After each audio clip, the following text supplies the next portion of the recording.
Bonjour à tous, aujourd'hui je vais vous parler de la technique annoncer le plan. Dans tous les cas, ton discours est construit suivant un plan.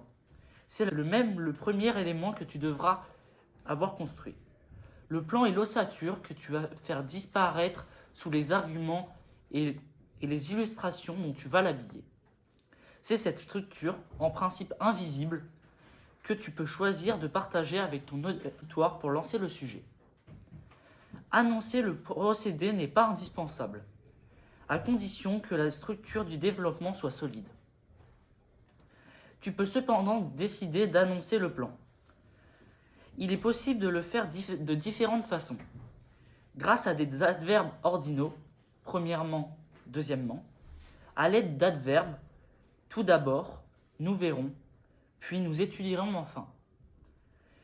L'annonce du plan peut fournir plusieurs fonctions intéressantes. Donner des éléments sur la structure de ton discours, préciser les limites à l'intérieur desquelles tu prévois de rester, pointer l'angle sous lequel tu as choisi de traiter le sujet, révéler le type de plan, énumérer le nombre de points principaux que tu comptes aborder, assurer la transition avec le développement. Dans cette allocution adressée aux Français au sortir du premier confinement dû au Covid-19, le président Macron annonce d'entrée le plan de son intervention en 3 volets. Organisation, leçons, nouvelles mesures.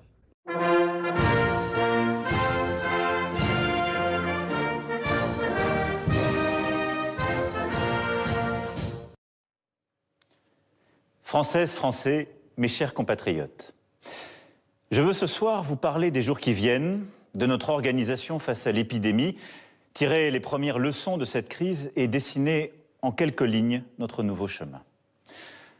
À partir de demain, nous allons pouvoir... L'annonce du plan, assez inhabituelle dans le cadre d'une allocution présidentielle, est ici justifiée par la volonté pédagogique du discours voulu par le chef d'État.